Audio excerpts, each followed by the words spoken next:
El cablebús de la Ciudad de México se expande. El pasado 24 de septiembre, la Ciudad de México estrenó su tercera línea del sistema, que conecta Los Pinos y el Metro Constituyentes con Vasco de Quiroga en la zona de Santa Fe. Su apertura representará la reducción de tiempo de traslado a la mitad para 36,000 usuarios al día, sorteando el tráfico de las avenidas de la zona, además de consolidar un programa cultural en el bosque de Chapultepec, y se añade a las otras dos líneas desde teleférico para nuestra ciudad, que ya suman 25.3 kilómetros de red en total. A lo largo de este video exploraremos las tres líneas del cablebús de la Ciudad de México, analizaremos sus cualidades y características y discutiremos su impacto en la ciudad. La primera línea de teleférico utilizado para transporte público no debutó en México, sino en Colombia, en 2004, y representó una revolución al aprovechar las ventajas de este sistema de transporte elevado, especialmente para lugares de difícil acceso y gran demanda de desplazamiento. En el Valle de México, el primer sistema de teleférico de transporte masivo fue en el Estado de México, con el Mexicable, abierto en 2016. No fue hasta el 11 de julio del 2021 que la Ciudad de México contó con su primera línea, la cual mide 9.2 kilómetros de longitud y la operan 377 cabinas de 10 personas cada una. La línea 1 parte del enorme CETRAM de Indios Verdes, uno de los núcleos de transporte más importantes de la capital, para conectar las zonas altas de la delegación Gustavo A. Madero.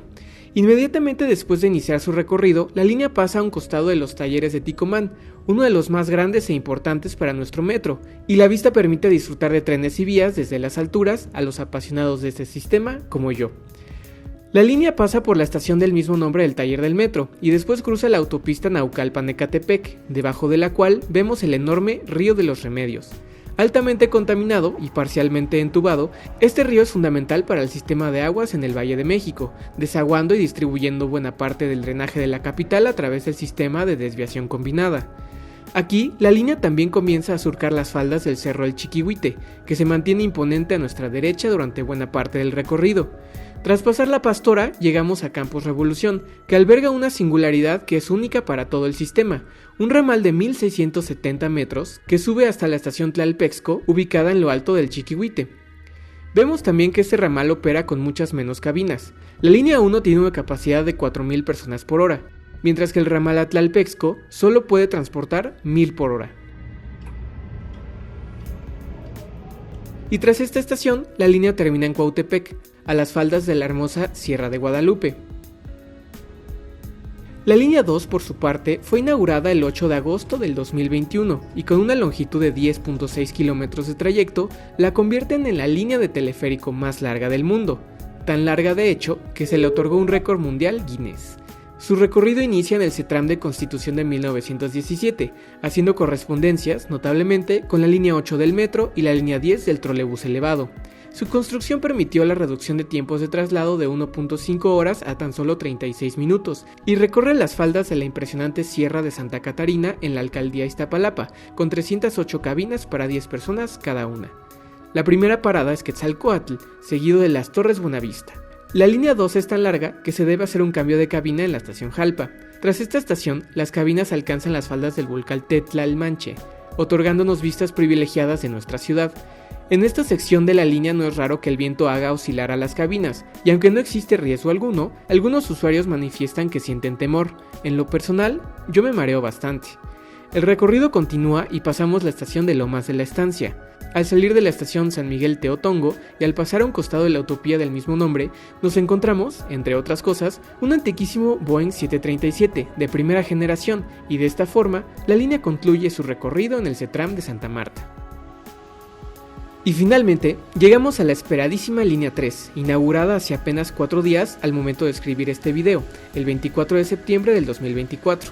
Esta línea es parte del programa gubernamental Bosque de Chapultepec, Naturaleza y Cultura, y funciona como eje articulador del mismo, uniendo las distintas secciones de este enorme bosque, mientras provee transporte masivo para 36,000 pasajeros diarios, que reducen su recorrido de 40 a 21 minutos.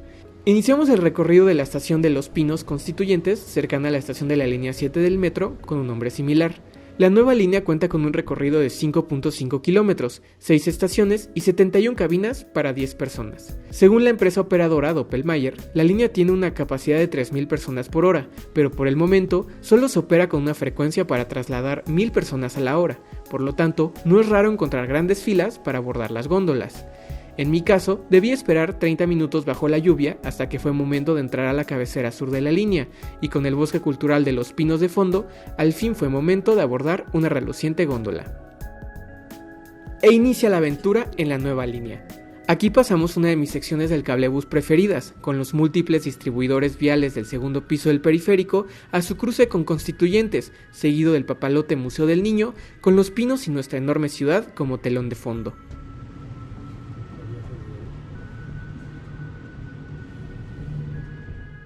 Al poco tiempo pasamos la estación Panteón de Dolores, con las sacudidas usuales de la góndola al llegar a la estación, y posteriormente corremos a lo largo del panteón del mismo nombre.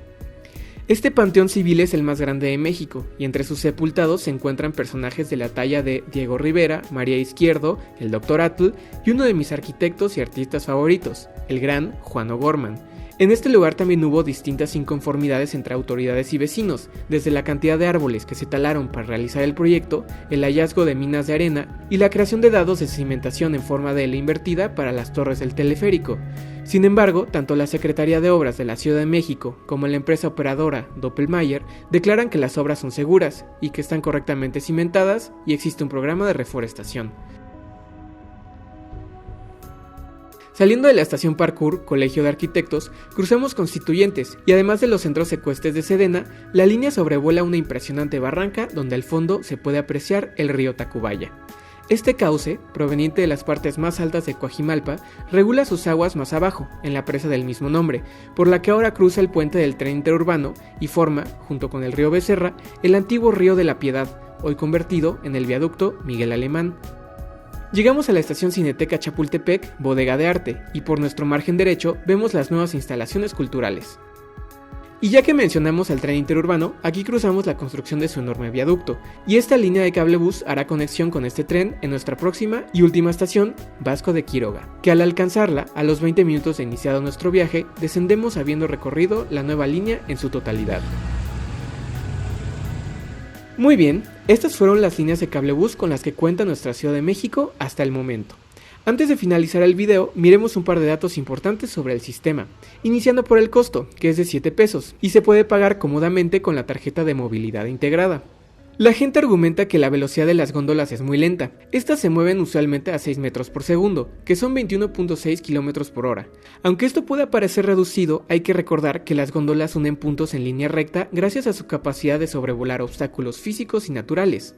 Además, si consideramos que la velocidad promedio de un automóvil particular en nuestra ciudad es de 32.15 km por hora en una hora no pico y unos lentísimos 13.42 en hora pico, en realidad no existe gran margen de diferencia.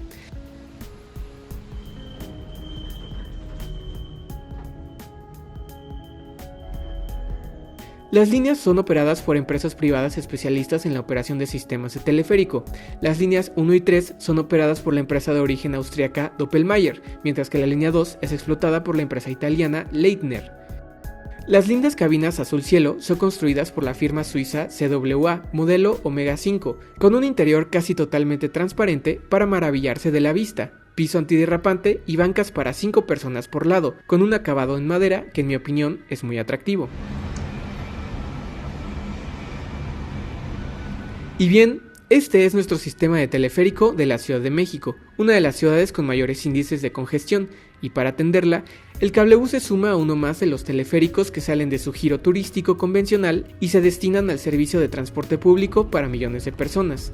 Su carácter elevado y de superficies de contacto muy puntuales en el terreno le permite llegar con enorme facilidad a lugares donde ningún otro transporte podría hacerlo.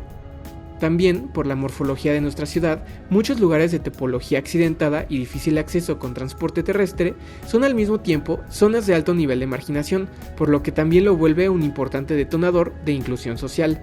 Claro que tiene sus particularidades, se siente como una montaña rusa cuando hay mucho viento y esto puede causar temor a algunas personas.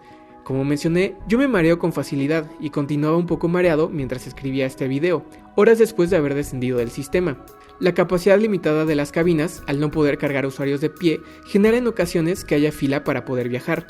Sin embargo, se comienza a ver el mismo efecto positivo en nuestra ciudad como en Medellín hace 20 años.